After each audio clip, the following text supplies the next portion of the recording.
Izinkan ke? Boleh?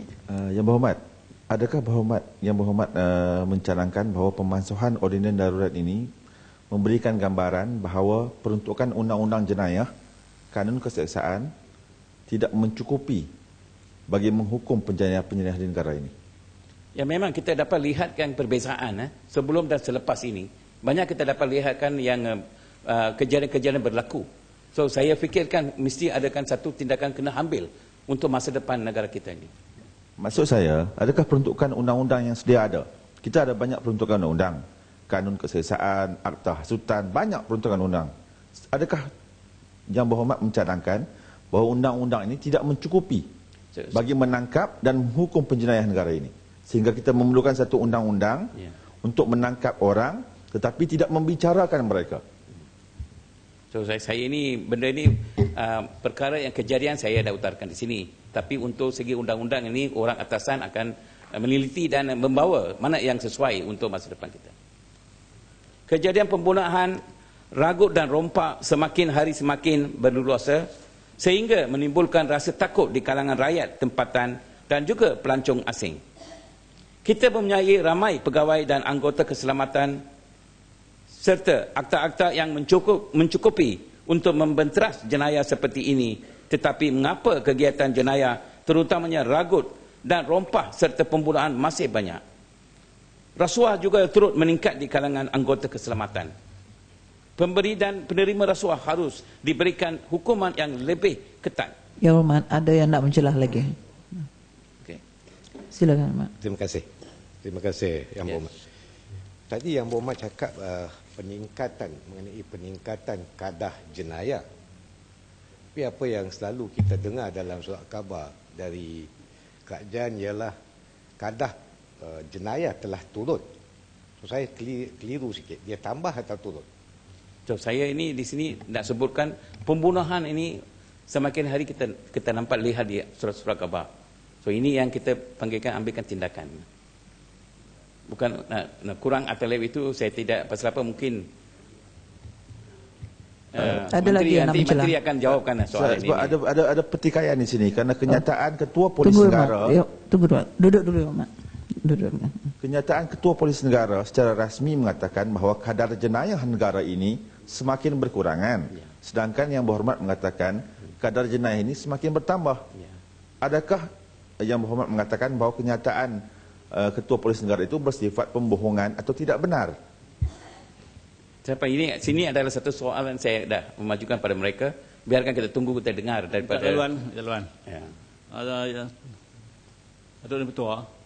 Saya dipahamkan atau saya melalui media lah.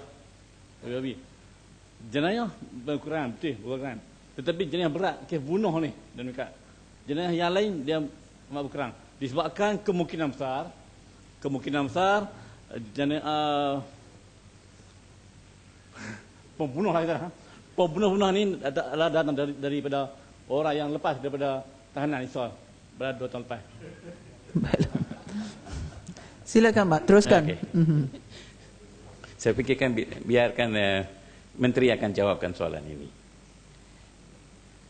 Satu cara untuk mengatasi masalah rasuah di kalangan anggota keselamatan ialah dengan mengaji semula tangga gaji mereka supaya setimbal dengan kerja dan risiko yang anggota keselamatan hadapi. Dato' Yang Di-Pertua, pemansuhan Akta Keselamatan dalam Negeri ISA telah menyebabkan pihak-pihak yang menentang kerajaan dan suka menimbulkan huru-hara serta ketegangan di kalangan rakyat semakin berani bergerak bebas dengan agenda mereka. Tita Seri Paduka Baginda Yang Di-Pertuan Agong jelas mahukan kestabilan, keamanan dan kesejahteraan di dalam negara seolah-olah langsung tidak dihiraukan oleh mereka ini. Apakah akta yang menggantikan ISA ini benar-benar berkesan dalam mengegang perbuatan mereka ini? Baru-baru ini timbul masalah isu pertukaran agama. Semakin hari isu ini menjadi semakin hangat dan sudah mula menjadi elemen yang dilihat oleh pemecah belakan keharmonian kaum di Malaysia. Harus diingat bahawa masyarakat bukan Islam tidak pernah dipaksa untuk memeluk agama Islam. Perlembagaan Malaysia telah pun menetapkan hal ini seperti yang termaktub dalam perkara ketiga Perlembagaan Persekutuan. Apa yang peliknya, mengapa isu penukar agama ke agama Islam itu begitu diberbesarkan, dihebohkan, malah dipolitikkan? Jika kita teliti, menukar agama ini bukan hanya berlaku di antara orang bukan Islam memeluk agama Islam. Terdapat juga orang dari agama lain seperti orang dari agama Hindu dan Buddha memeluk agama Kristian. Tidak pula diheboh-hebohkan ataupun dipolitikkan. Malah orang Islam tidak pula menentang mereka ini, dan orang Islam tidak pernah memaksa sesiapa pun dari kalangan bukan Islam untuk memeluk dan menganut agama Islam. Saya amat berharap urusan agama Islam diuruskan oleh orang Islam sendiri, dan orang bukan Islam tidak mempunyai hak untuk mencampuri urusan orang Islam dan agama Islam. Pertubuhan mubalik agama masing-masing harus memainkan dalam mengawal penganut mereka, dan jangan hanya melenting apabila ada penganut agama mereka hendak memeluk Islam. Datuk Yang di-Pertua, prosedur baru mendapatkan visa untuk menunaikan ibadat umrah di Tanah Suci Mekah menjadi semakin rumit. Ini kerana pemohon visa perlu mendapatkan pengesaan dokumen dari beberapa jabatan kerajaan yang memakan masa yang panjang. Sedangkan prosedur untuk melawat negara-negara lain amat mudah, malah ada negara yang memberi keistimewaan kepada rakyat Malaysia untuk berkunjung ke negara mereka. Sepatutnya prosedur mendapatkan visa umrah haruslah mudah, kerana permohonan visa hanya boleh pergi ke Mekah untuk menunaikan umrah. Saya mohon pihak yang berwajib tentang perkara ini membuat perbincangan dengan kerajaan Arab Saudi untuk memudahkan prosedur menunaikan ibadat umrah ini. Kesejahteraan dan kemakmuran negara harus dikecapi oleh semua lapisan masyarakat. Perkara yang menjadi keperluan asas rakyat harus diberi keutamaan. Antara keperluan asas rakyat ialah rumah penginapan. Sekarang ini harga rumah naik begitu tinggi sekali dan menjadi amat sukar untuk golongan pendapatan rendah dan sederhana untuk memiliki rumah. Agensi-agensi kerajaan yang terlibat membantu seolah-olah tidak memandang serius perkara ini. Sebagai contoh, harga rumah di sekitar Bandar Shah Alam tidak kurang daripada RM600,000. Ini jelas membebankan golongan berpendapatan rendah dan sederhana memiliki rumah, kerana sudah pasti tidak akan mendapat pembiayaan daripada bank memandangkan pendapatan mereka yang kecil. Perbadanan Kemajuan Negeri Selangor (PKNS) seolah-olah tidak mempedulikan perkara ini apabila masih terus membina rumah yang harganya tidak mampu dimiliki oleh golongan berpendapatan rendah dan sederhana. Anehnya, semasa pemerintahan Barisan Nasional di Selangor, PKNS telah banyak membina rumah mampu milik yang mengutamakan golongan ini. Dalam pada itu, syarikat-syarikat perumahan yang membina rumah kediaman terutamanya harus memberi pilihan kepada golongan Bumiputera untuk membuat lot pilihan mereka. Bukan seperti sekarang di mana lot Bumiputera sudah pun ditentukan dan dilazimkan lot-lot ini adalah lot-lot yang tidak popular atau yang mempunyai kedudukan yang tidak strategik. Terdapat juga kegiatan di mana setelah tempoh yang ditetapkan dan bila mana lot-lot Bumiputera tidak diterjual, lot-lot Bumiputera itu tukar status dan dijual kepada bukan Bumiputera. Perbuatan ini tidak seharusnya berlaku, kerana ini jelas menunjukkan monopoli satu kaum dalam perkara ini. Tuan Yang di-Pertua, dalam mengejar pembangunan negara, golongan peniaga kecil dan sederhana tidak harus kita pinggirkan. Harus kita ingat, sebelum kemunculan pasaraya-pasaraya besar, kedai-kedai runcit dan pasar mini telah memainkan peranan yang cukup penting dalam memenuhi permintaan pengguna untuk barangan keperluan harian. Apa yang berlaku sekarang ini ialah kemunculan pasaraya-pasaraya besar telah menyebabkan kemerosotan dalam perniagaan kepada pengusaha kedai runcit dan pasar mini. Masalah ini ditambah pula dengan pembukaan pasar-pasar mini oleh pasaraya besar seperti Giant Mart. Untuk pengetahuan Dewan Yang Mulia ini, Giant telah merancang untuk membuka 500 pasaraya mini dalam 5 tahun yang akan datang. Dalam tahun ini saja, 20 pasar mini akan dibuka oleh Giant. Ini sudah pasti akan memberi tekanan kepada peruncit-peruncit kecil yang menjalankan perniagaan mereka sejak dulu lagi sehingga mereka terpaksa gulung tikar. Adakah kerajaan telah memberi kelulusan untuk pasaraya Giant membuka 500 pasar mini? Apakah justifikasi kerajaan dalam perkara ini? Adakah kerajaan mengambil kira kedudukan dan masalah yang akan dihadapi oleh pengusaha kedai-kedai runcit ini?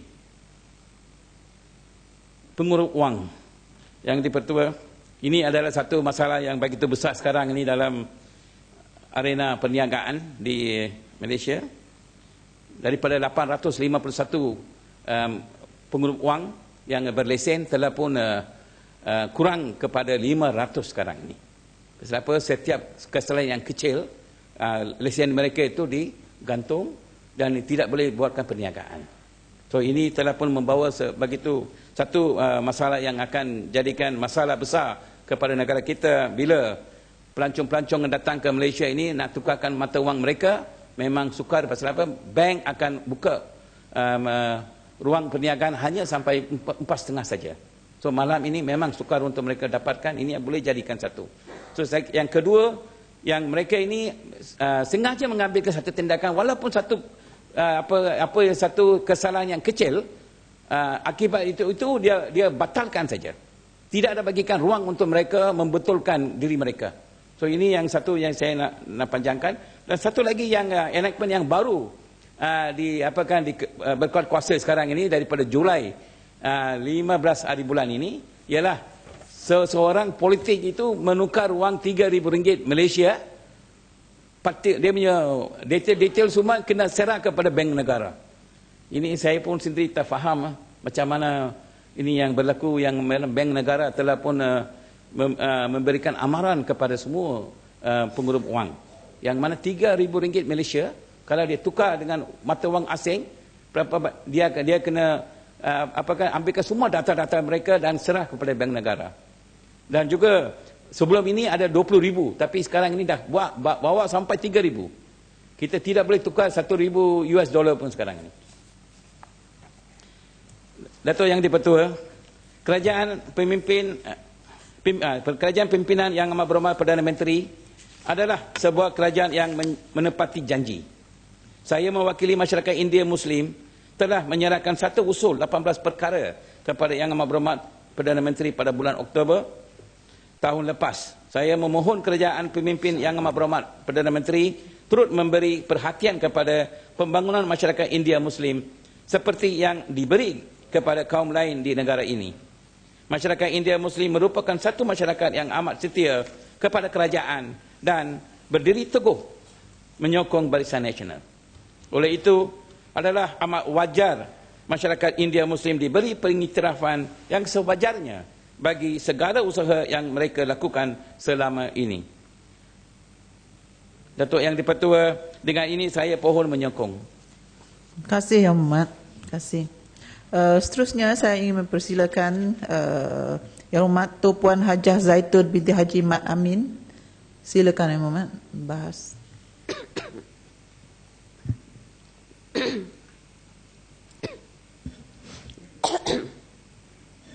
Assalamualaikum warahmatullahi wabarakatuh. Salam sejahtera, salam satu Malaysia. Terima kasih Datuk Yang Ketua. Terima kasih kerana diberikan kesempatan untuk turut serta berucap menjunjung kasih titah ucapan Seri Paduka Baginda Yang di-Pertuan Agong. Saya mengucapkan syukur kehadrat Allah Subhanahu Wa Taala kerana dengan izin dan inayahnya dapat turut serta memberikan ucapan menjunjung kasih titah ucapan Yang di-Pertuan Agong Al-Muqtasimu Billah Muhibbuddin Tuanku Al-Haj Abdul Halim Muazzam Shah Ibni Almarhum Sultan Badli Shah yang telah sudi berangkat menyampaikan titah ucapan di istiadat pembukaan mesyuarat pertama persidangan penggal pertama Parlimen ke-13 pada 25 Jun 2013 yang lalu. Datuk Yang di-Pertua, Tuanku dalam titah baginda telah menyentuh tentang dengan menyeluruh pelbagai aspek perkara penting negara seperti memtabatkan Islam, pendidikan, sektor pertanian, kesihatan, pembangunan keluarga dan masyarakat, belia dan lainnya.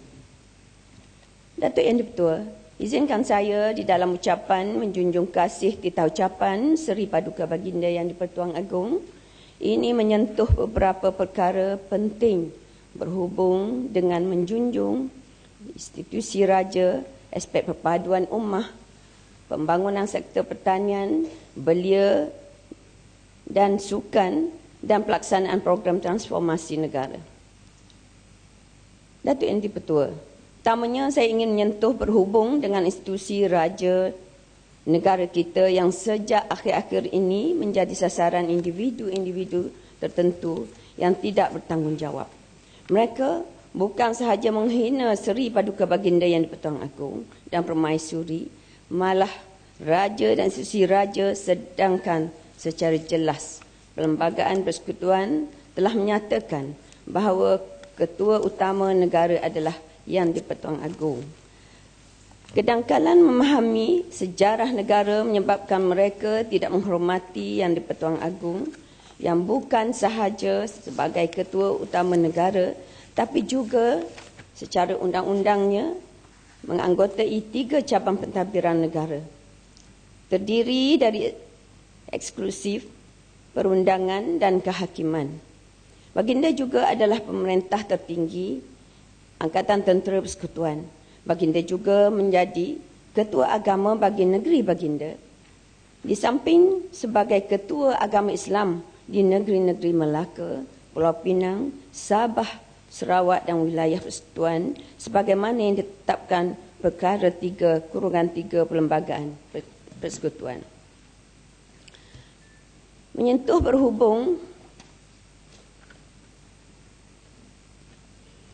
berhubung dengan Perlembagaan Persekutuan ini, saya ingin membangkitkan pandangan Dr. Syamrahayu Aziz, Profesor Madya di Kuliah Undang-Undang, Universiti Islam Antarabangsa UIAM, yang menyatakan sumber rujukan dalam pengisian Perlembagaan Persekutuan adalah Perjanjian Persekutuan Tanah Melayu 1948 yang bersumber kepada Perlembagaan Terengganu 1911 dan Undang-Undang Tubuh Negeri Johor 1895. Oleh itu, institusi raja diluhurkan dalam Perlembagaan Persekutuan dan Perlembagaan Negeri dengan mendaulatkan Raja-Raja Melayu. Datuk Yang di-Pertua, kemerdekaan negara pada tahun 1957 telah memberi peluang kepada rakyat untuk memilih pemimpin di kalangan rakyat sendiri tanpa campur tangan raja.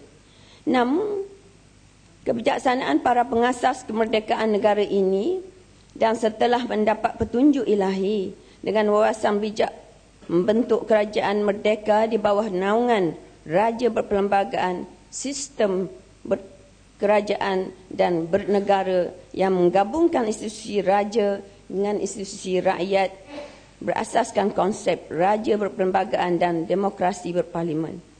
Maka terpahat sejarah tersirat dan tertera secara tersurat di dalam Perlembagaan Persekutuan semangat menjunjung 7 wasiat Raja-Raja Melayu, iaitu kedaulatan Raja-Raja Melayu, Islam sebagai agama persekutuan, bahasa Melayu sebagai bahasa kebangsaan, tanah simpanan Melayu, kedudukan istimewa orang Melayu dan kepentingan sah kaum-kaum lain diberikan jaminan untuk dilindungi setiap masa. Sejarah inilah yang harus difahami semua warga negara ini.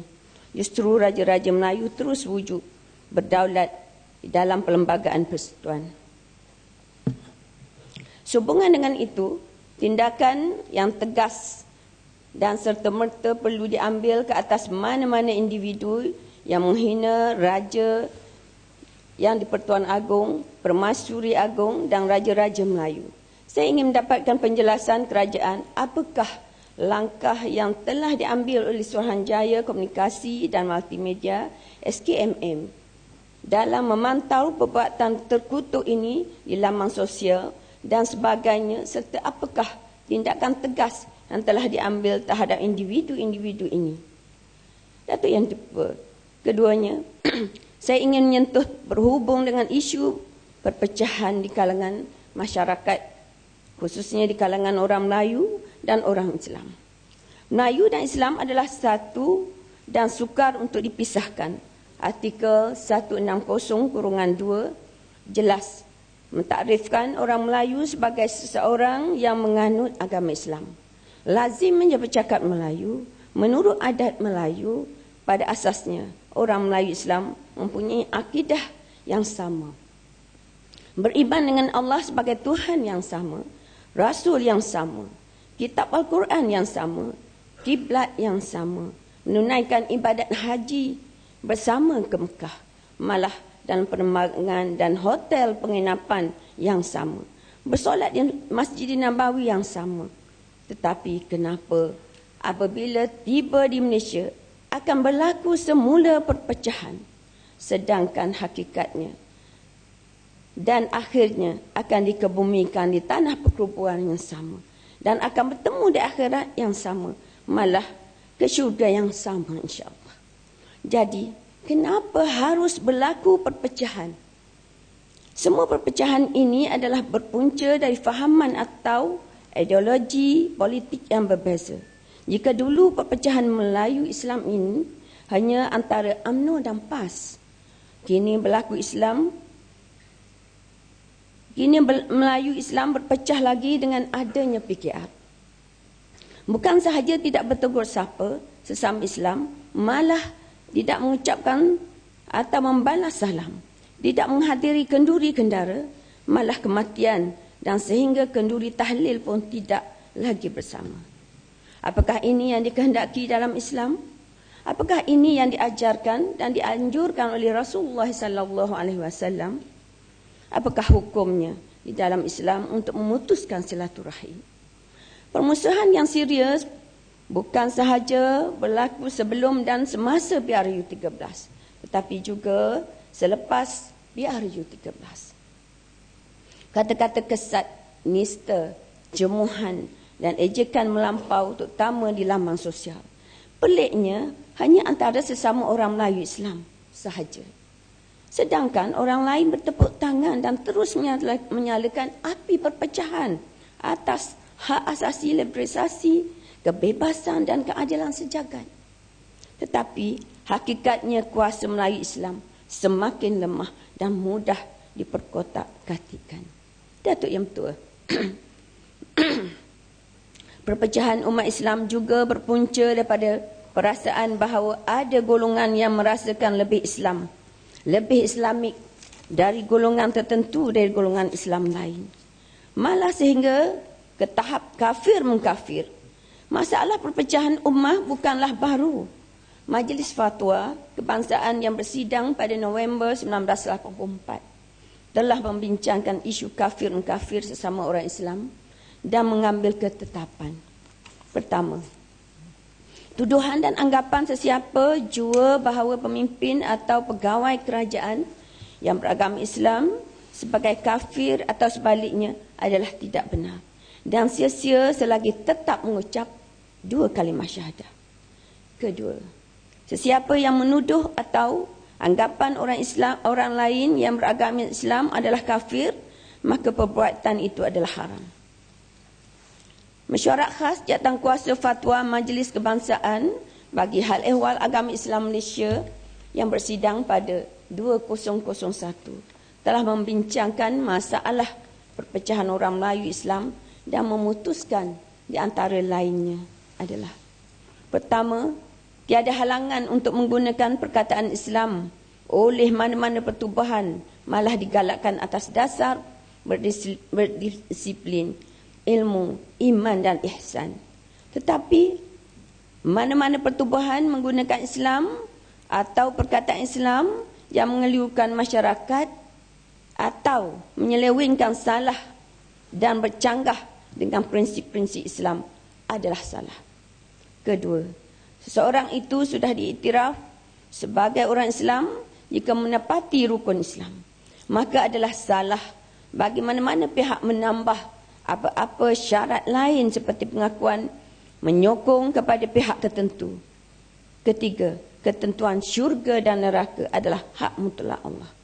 Datuk Yang di-Pertua, sehubungan dengan itu saya ingin mendapat penjelasan kerajaan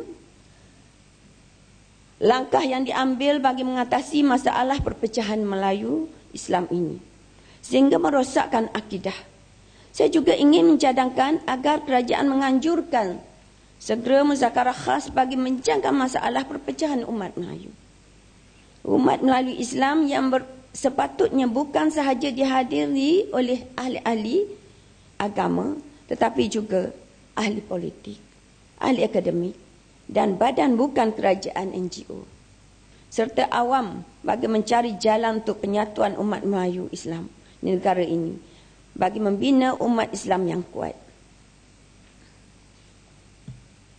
Datuk Yang Pertua, selain berlakunya perpecahan antara umat Melayu Islam, berlaku juga perpecahan antara kaum atau etnik.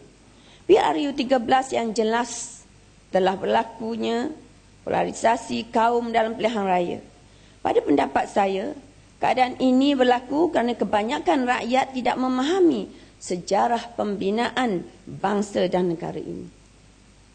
Mata pelajaran sejarah dan ketatanegaraan sewajarnya diajar lebih awal di sekolah seperti di peringkat sekolah rendah lagi. Bukan sahaja sebagai mata pelajaran yang wajib di semua sekolah kerajaan sahaja, tetapi juga di sekolah-sekolah swasta. Sejarah juga wajar menjadi mata pelajaran wajib lulus. Saya ingin mendapatkan penjelasan apakah langkah kerajaan khususnya Kementerian Pendidikan bagi meningkatkan integrasi nasional di kalangan pelajar dan seterusnya meningkatkan kecintaan kepada negara. Sehubungan dengan itu, saya ingin mencadangkan agar rukun negara yang menjadi ideologi kebangsaan negara ini disuburkan semula di kalangan semua pelajar. Belajar sekolah rendah, menengah, APT dan belia. Rukun negara yang dibentuk pada 31 Ogos 1970 oleh Majlis Gerakan Negara iaitu setahun selepas berlakunya tragedi berdarah 13 Mei 1969 telah menghancurkan perpaduan dan ketenteraman negara. Rukun negara mendukung cita-cita untuk mencapai perpaduan yang lebih erat dalam kalangan seluruh masyarakat, memelihara cara hidup demokratik, mewujudkan masyarakat yang adil dan kemakmuran negara akan dapat dinikmati secara adil dan saksama, memelihara tradisi-tradisi budaya dan membina masyarakat yang progresif dan menggunakan sains dan teknologi. Datuk Yang Pertua, pengisytiharan itu masih lagi relevan untuk masa kini dan akan datang. Tetapi malangnya generasi masa kini tidak mengetahuinya. Lebih menyedihkan lagi, generasi lama yang mengetahui prinsip-prinsip rukun negara tidak pula menghayatinya serta mengamalkannya. Rukun negara sepatutnya dibaca di setiap perhimpunan mingguan pelajar semua peringkat kerana rukun negara adalah ikrar pegangan negara yang dijadikan garis panduan dalam usaha membina negara dan bangsa Malaysia. Saya percaya dan yakin jika prinsip-prinsip rukun negara iaitu kepercayaan kepada Tuhan, kesetiaan kepada raja dan negara, keluhuran perlembagaan, kedaulatan undang-undang dan kesopanan dan kesusilaan, jika difahami dan dihayati oleh semua rakyat negara ini, pelbagai isu dan masalah perpaduan negara ini dapat diselesaikan, termasuk perbuatan menghina yang di-Pertuan Agong dan institusi raja serta demokrasi jalanan yang tidak menghormati undang-undang. Datuk Yang Pertua, isu perpaduan nasional telah dikenal pasti ekoran peristiwa 13 Mei 1969 itu. Dan serentak dengan itu, kerajaan telah pun menubuhkan Majlis Muhibah Negara. Apabila Parlimen dipulihkan, Majlis Muhibah Negara MMN telah dimansuhkan dan Majlis Perpaduan Negara MPN pula ditubuhkan. MPN kemudiannya ditukar kepada Majlis Penasihat Perpaduan Negara yang dipengurusikan oleh Amat Berhormat Tun Haji Abdul Razak bin Husin, Perdana Menteri ketika itu. Sehingga tertubuhnya Jabatan Perpaduan Negara dan akhirnya kini lahirlah Jabatan Perpaduan Negara dan Integrasi Nasional. Saya ingin mendapatkan penjelasan kerajaan sejauh manakah pencapaian Pelan Tindakan Perpaduan Negara dan Integrasi Nasional 2006 hingga 2010. Serta isu-isu perpaduan lainnya telah diambil tindakan secara berkesan. Apakah perancangan kerajaan bagi menangani isu perpaduan dan integrasi nasional serta apakah langkah kerajaan bagi mewujudkan satu model perpaduan nasional negara ini bagi mengelakkan berlakunya polarisasi kaum. Datuk Yang Pertua, Tuanku dalam titah baginda menyentuh tentang kejayaan dasar transformasi nasional yang merangkumi program transformasi kerajaan GTP, program transformasi ekonomi ETP dan program transformasi politik PTP. Saya ingin mengucapkan tahniah kepada kerajaan yang telah memperkenalkan program transformasi kerajaan GTP dan program transformasi ekonomi ETP bagi membolehkan Malaysia mencapai status negara maju berpendapatan tinggi menjelang 2020. Hasrat Malaysia adalah untuk mencapai sasaran pendapatan per kapita US $15,000 atau RM46,000 melalui inisiatif menarik pelabur RM1.3 triliun dan mewujudkan 3.3 juta pekerja. Tahniah kepada kerajaan yang telah berjaya mendapat pengiktirafan global berhubung kemajuan memberangsangkan. Bank Dunia umpamanya telah meningkat kedudukan Malaysia dalam laporan menjalankan perniagaan daripada kedudukan ke-18 tahun 2012 kepada kedudukan ke-12 iaitu mendahului Sweden, Taiwan, Jerman, Jepun dan Switzerland. Indeks keyakinan pelaburan langsung asing FDI yang dikeluarkan AT kini menunjukkan kedudukan Malaysia meningkat ke-10 pada 2012 daripada ke-21 2010 yang mengatasi Perancis, Korea Selatan, Thailand, Vietnam, Kanada dan Turki. Selain itu, pelaburan swasta telah meningkat 3 kali ganda sejak pelancaran ETP dan tahun lalu sahaja mencatatkan pertumbuhan 22%.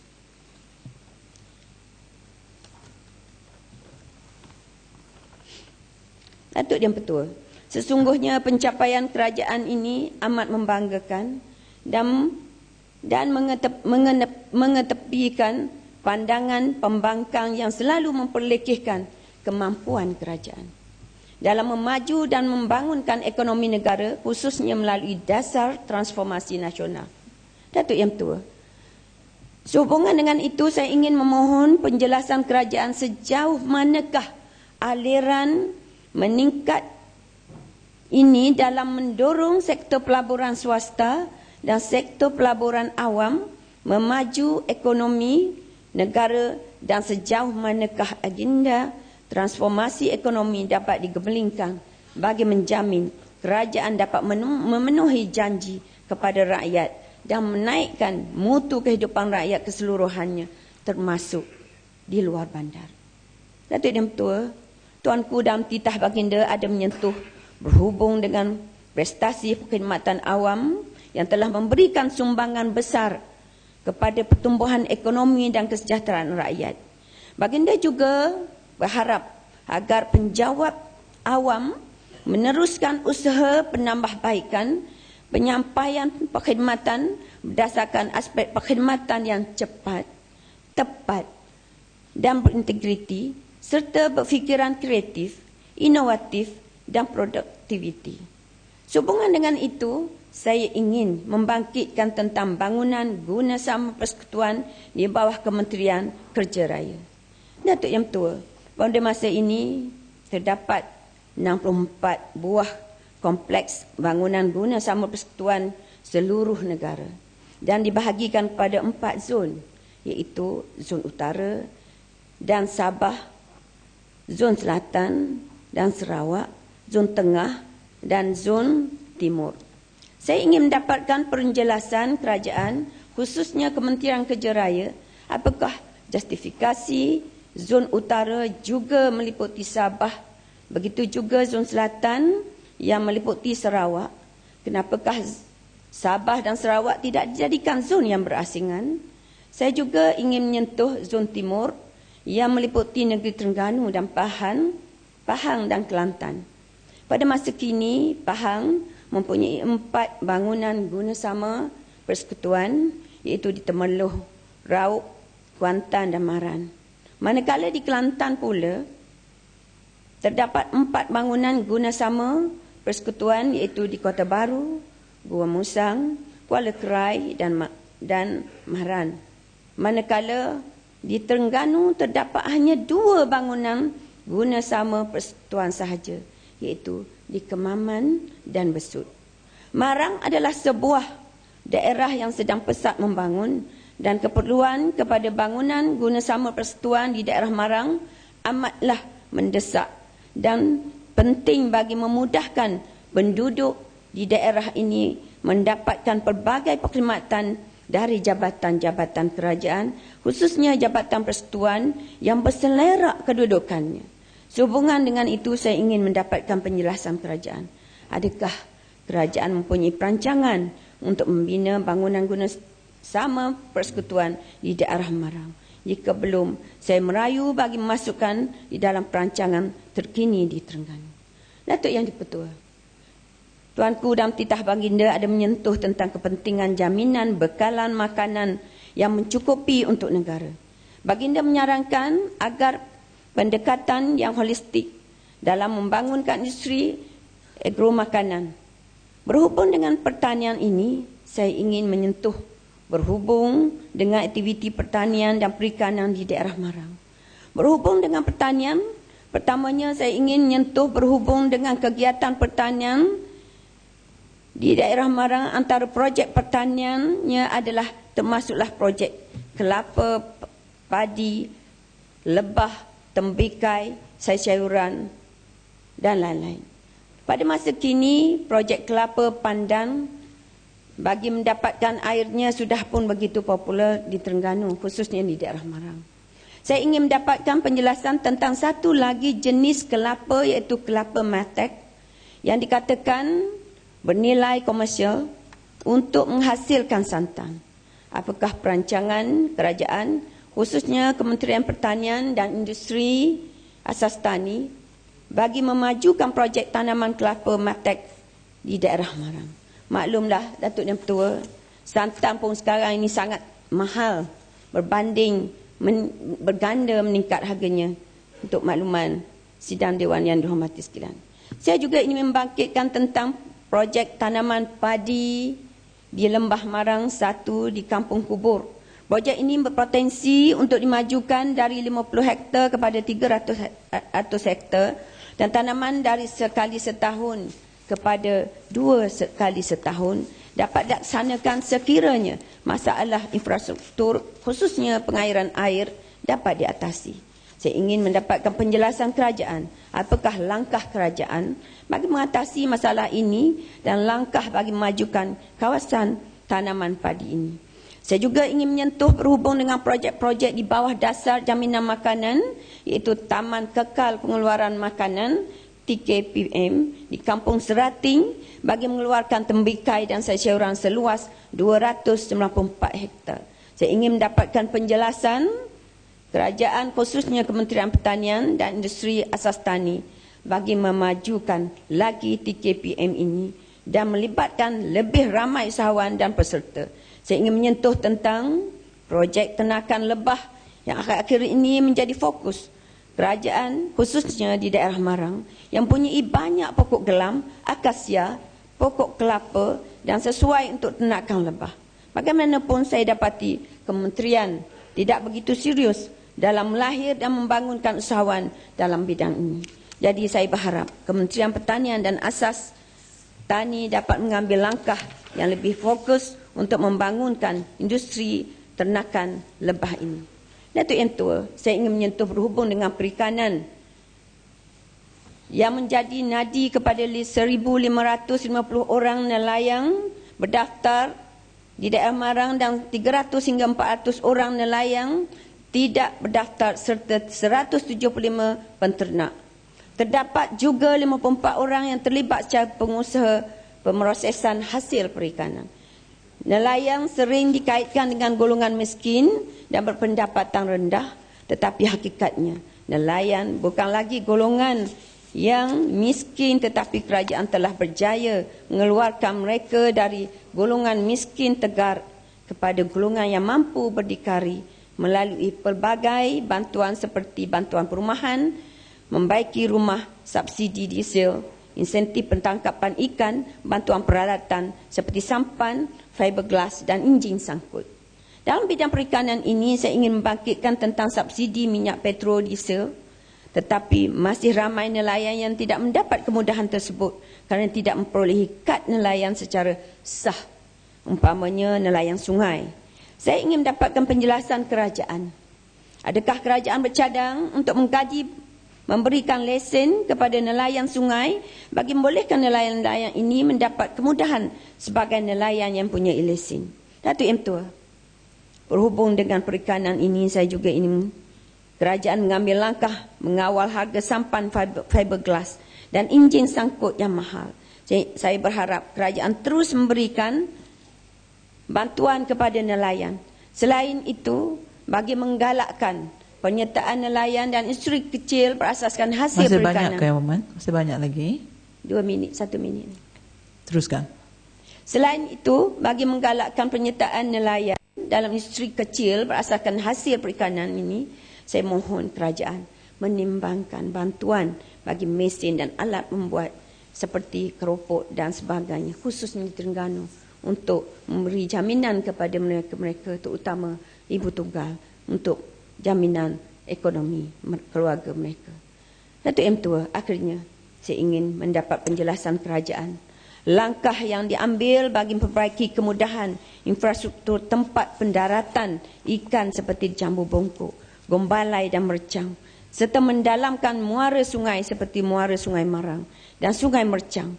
Selain itu, saya juga berharap kerajaan menyediakan bantuan subsidi bagi pembinaan kolam ternakan ikan bagi menggalakkan lagi lebih ramai pengusaha dalam bidang ini.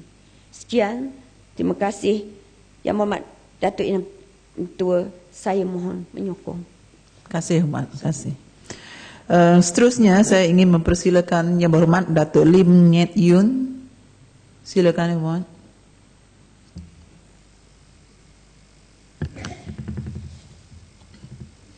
Terima kasih kepada Datuk Yang di-Pertua untuk memberikan saya ruang dan peluang untuk membahas mengenai titah Tuli Yang Maha Mulia Seri Paduka Baginda Yang di-Pertuan Agong.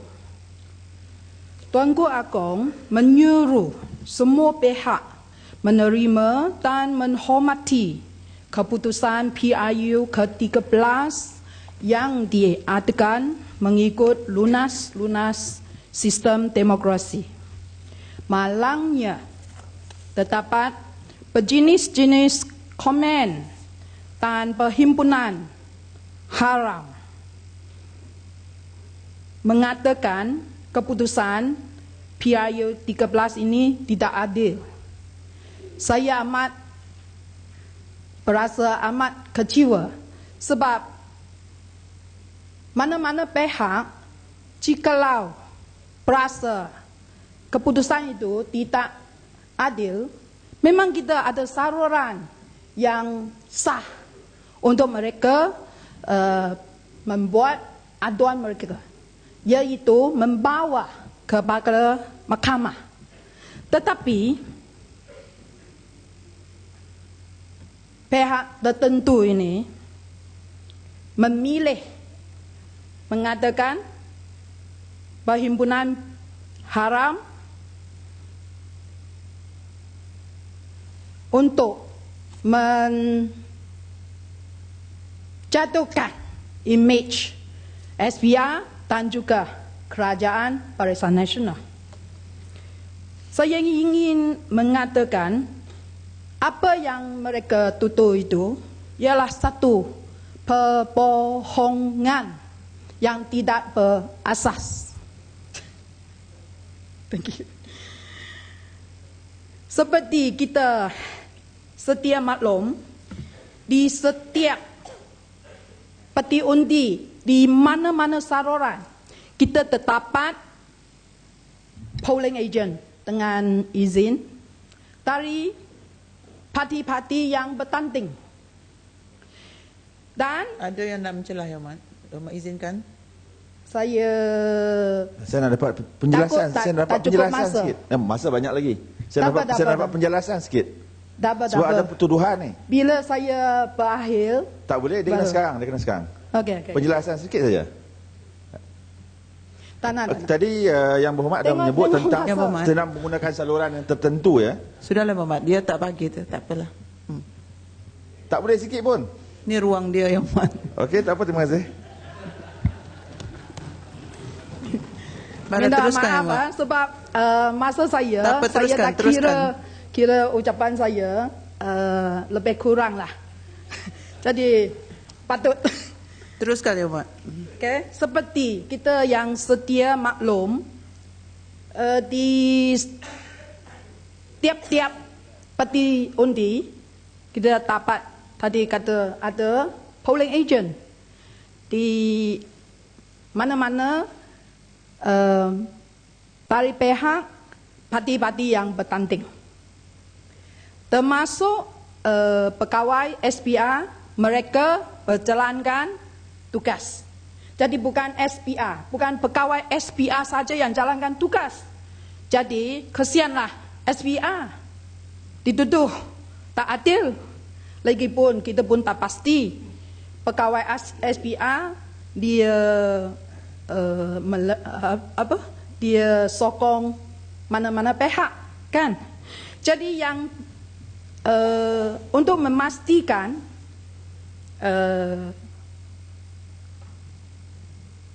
sistem pengundian di jalan lancar, jadi semua pihak tadi untuk memastikan seorang pengundi tidak boleh undi 2 kali. Yang itulah sebenarnya tidak perlu, sebab mana-mana pihak nak mencela tak boleh, sebab I memang masa untuk saya yang I akan berakhir setengah jam saja. Kalau saya angkat 1 minit, kita boleh tambah 1 minit. Isu-isu penting. Ini ruang dia, Yang Amat. Kalau dia tak bagi, Yang Amat mencelah. Minta celah. Tak boleh. Biar saya habiskan baru kalau nak tanya kementerian, menteri, YB akan dapat keputusan jawapan yang Ini lebih. bukan penjelasan dari menteri, ini satu statement yang you buat. Dapat. Kalau you buat statement, tak mau jelas, cakap sendiri cukup lah.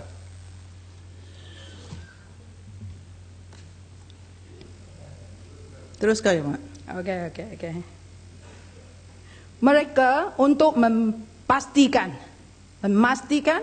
setiap pengundi hanya boleh undi 1 kali dan bukan dituduh orang boleh undi 2 kali. Itulah timbul ink atas kuku jari kita. Kenapa saya kata begini? sebab setiap pengundi bila mereka masuk ke bilik undi, nama, IC dan nombor siri dia akan dipatahkan oleh polling agent daripada pembangkang yang semua parti yang bertanding, termasuk pegawai SPR. Jadi bila nama, IC dan siri number saya, katalah saya sudah dipatah, macam mana boleh saya undi 2 kali? Yang itu. Okey, sekarang sampailah masa untuk mengira. Sama juga kita ada counting clerk. Dengan izin dari semua parti yang bertanding. Counting agent. Jadi mereka pun menjalankan tugas mereka bersama-sama dengan pegawai SPR. Dan masa untuk mengira undi ialah pukul 5. Bila masa untuk undi sudah tamat, iaitu pukul 5. Dan di bilik undi masing-masing. Pada masa itu, pukul 5 ya, hari masih sangat terang. Jadi blackout, isu blackout itu tidak timbul langsung. Dan keputusan itu ditandatangani oleh semua pihak. Dan semua pihak itu akan simpan satu salinan. Jadi yang ini bermaksud sebelum keputusan diumumkan secara rasmi, parti masing-masing sudah tahulah siapa menang, siapa yang kalah. Dan satu saran mungkin ada berapa peti.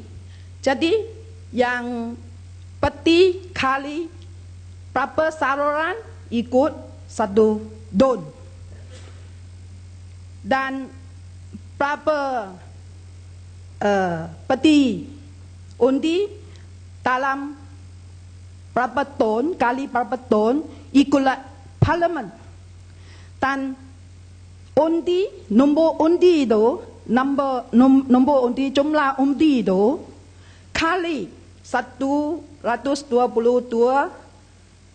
kawasan ialah seluruh pengundi di Malaysia.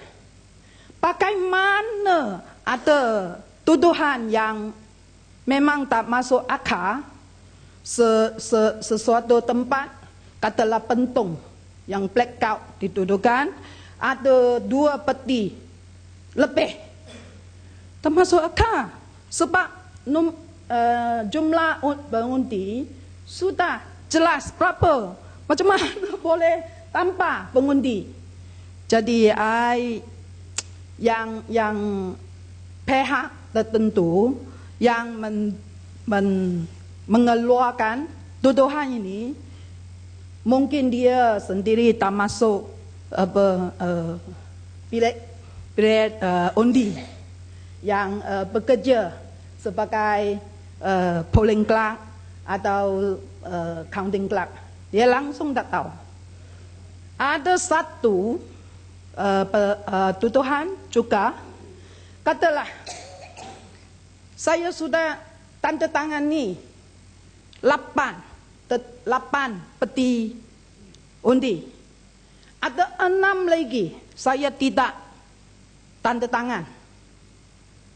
Jadi yang 6 peti undi itu bermaksud dialah boleh ada kekacauan. Tetapi bear in mind, satu counting clerk hanya boleh mentandatangani satu keputusan peti undi. Tengok, yang semua tuduhan tak masuk akal.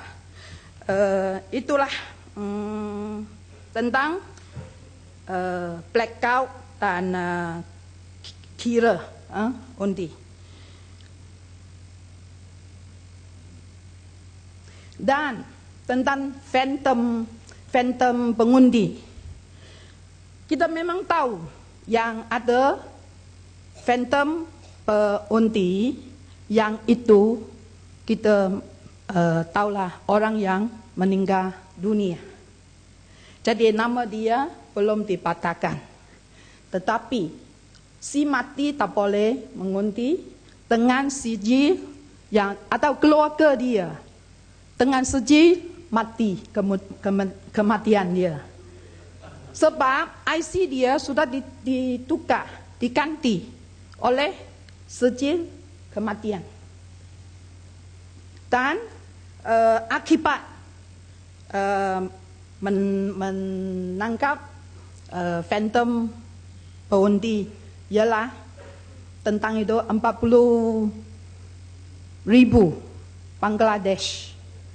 Jadi akibatnya ialah pekerja asing dipukul dan pihak tertentu kena meminta maaf daripada warga Malaysia sendiri yang the Indian adopted man, no, no, bukan Bangladesh. Dia actually Indian, diadap oleh Chinese, jadi nama dia Cina. Tapi wajah dia India. Jadi inilah pengundi phantom. Tetapi kena minta maaf lah.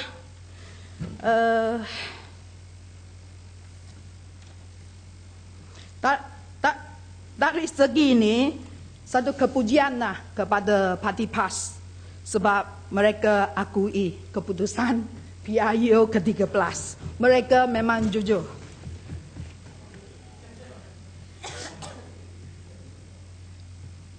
Baginda berharap semua ahli Dewan Rakyat dan rakyat memainkan peranan dan bekerjasama untuk terus mengekalkan kestabilan dan kemakmuran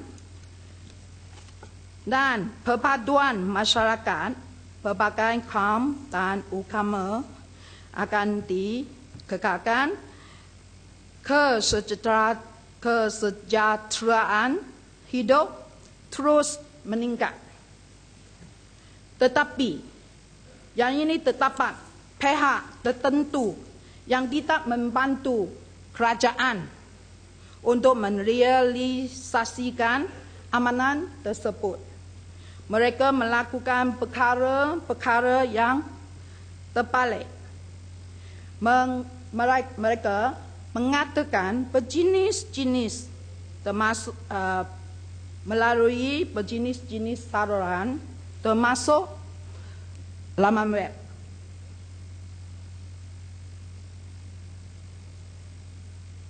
Mereka membuat begitu untuk meracunkan masyarakat, untuk menjatuhkan imej negara.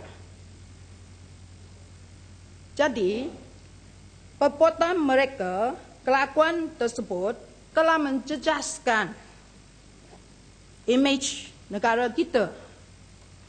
Jadi, kelakuan tertentu itu, pihak tertentu itu, bolehkah kita sebut sebagai pengkhianatan? Sebab semua orang nak membangunkan negara. Kenapa ada kejadian kelakuan yang ingin memburukkan imej negara? Di sini saya berharap MC boleh ambil tindakan yang lebih proaktif, lebih tegas tentang pihak yang salah guna laman web, agar laman web jangan diperalatkan oleh pihak mana-mana. Pagi ini mengikut jawapan daripada kementerian, terdapat informasi kementerian telah mengambil langkah-langkah untuk menjayakan perpaduan masyarakat. Tetapi dengan isu RVV baru-baru ini, saya fikir tindakan kerajaan belum cukup bagus. Harus meningkat lagi. Sebab perpaduan masyarakat ialah satu punca yang paling penting dalam membangunkan negara kita.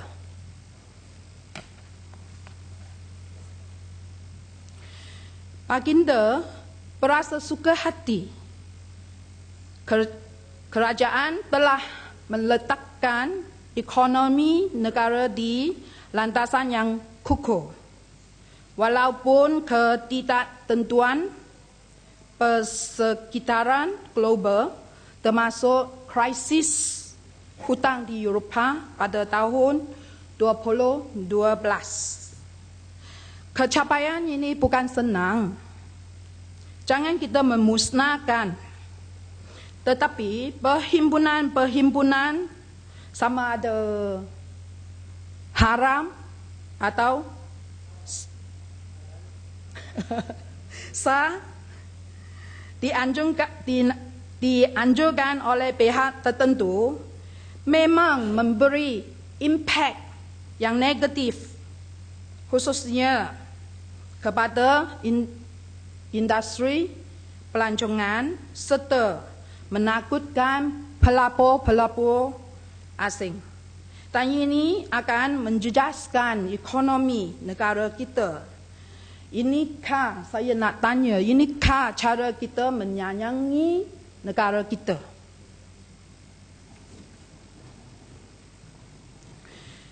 Baginda menyeru rakyat untuk memberikan sokongan kepada industri pelancongan dengan memupuk budaya dan amalan positif, khususnya bagi program Tahun Melawat Malaysia 2014.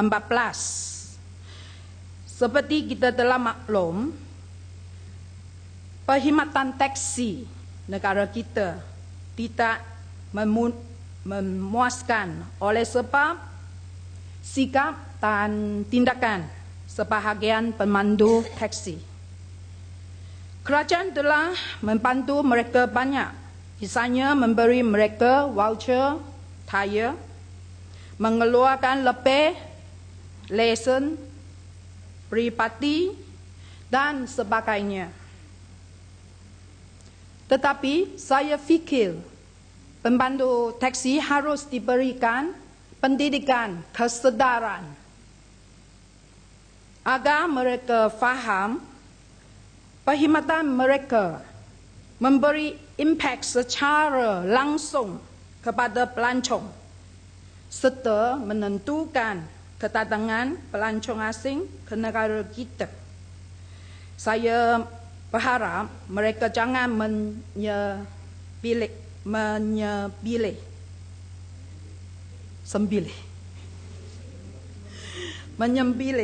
angsa yang bertelur emas. Menyembelih.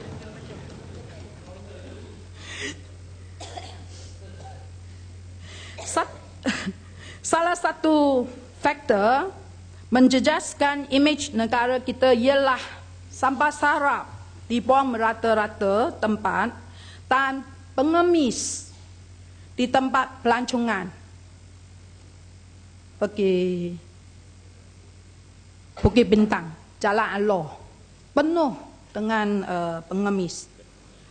Dan saya percaya itu pengemis bukan warga negara.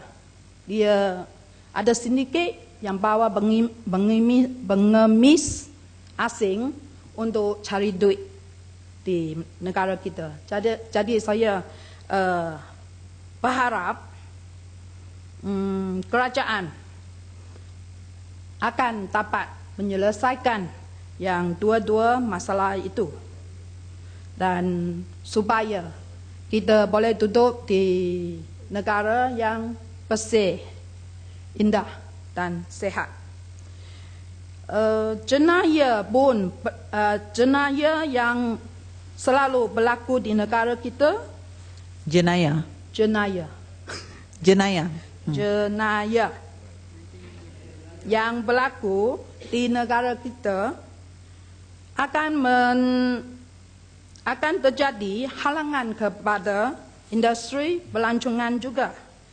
Saya berharap kerajaan mengambil tindakan sewajarnya untuk mencegah jenayah agar rakyat boleh duduk di sebuah negara yang lebih selamat serta menarik lebih pelancong asing ke negara kita.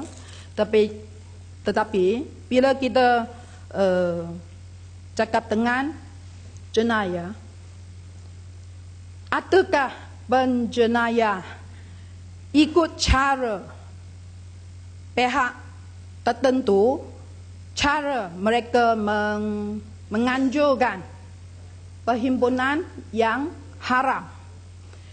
Bila perhimpunan yang tidak dapat kebenaran oleh pihak polis, itu boleh kira cabar pihak polis. Jadi kemungkinan penjenayah pun ikutlah. Bila salah itu tidak dapat apa-apa tindakan. Jadi mungkinlah mereka pun nak meniru kejadian itu. Yang Muhammad ada Yang yang nak itu- mencelah. Penjelasan. Sedikit saja penjelasan. Tak. 14. Ini penjelasannya, Mak. 5/19. Yang Mat, yang Mat. Dia kalau kita buat tuduhan rambang, kita perlu bertanggungjawab atas Ya, tuduhan. Muhammad. Jadi saya minta Ya. penjelasan. Yang Muhammad, dia perlukan penjelasan. Jadi Yang Muhammad harus beri dia ruang. Okay. Silakan Muhammad. Adakah Yang Berhormat tahu bahawa perhimpunan yang dianjurkan selama ini mendapat kebenaran polis daripada Akta Perhimpunan Aman? Ini di surat khabar mungkin ada yang sudah dapat, tetapi ada yang tidak dapat, dan tempat yang pihak kerajaan, pihak polis tidak benar, tapi insist.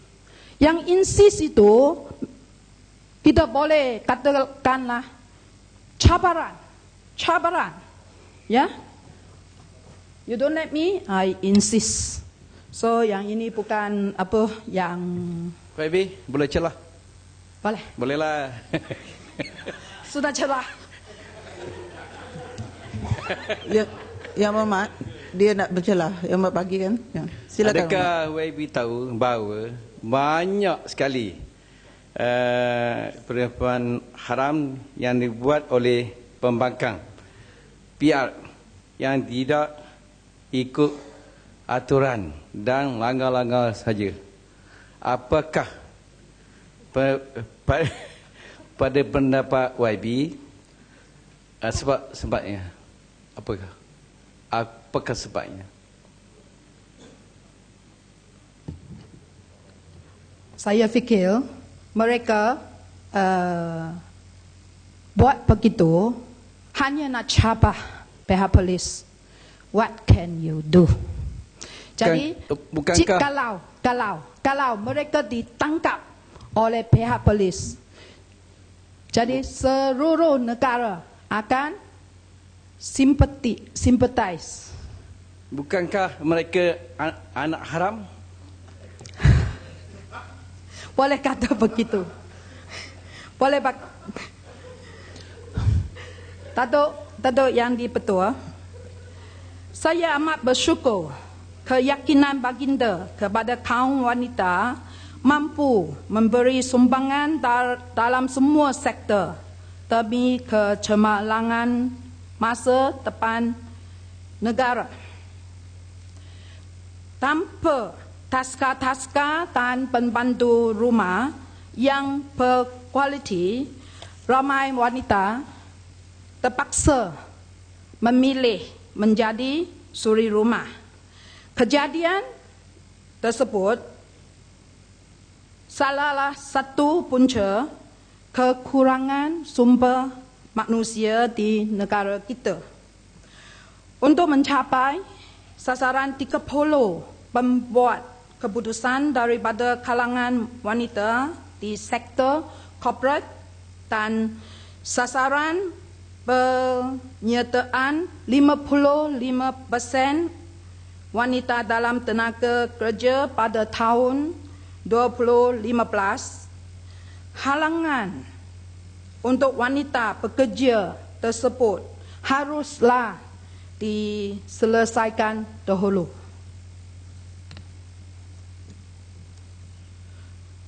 Datuk Yang di-Pertua, kebimbangan baginda dengan kadar kemalangan jalan raya yang membawa kehilangan sumber manusia yang produktif serta kerugian harta benda yang melebihi 9 bilion ringgit setiap tahun. Untuk mengatasi masalah tersebut, kerajaan ingin melaksanakan AES untuk mengurangkan kemalangan pelaku kerana memantu kenderaan terlalu pantas. AES ini tidak dengan izin involve pekerjaan manual. Ini bukan saja menjimat sumber manusia dan juga boleh mencegah rasuah seperti selalu dituduh oleh pihak tertentu. Dan AES ini terbukti berkesan di banyak negara-negara yang sudah melaksanakan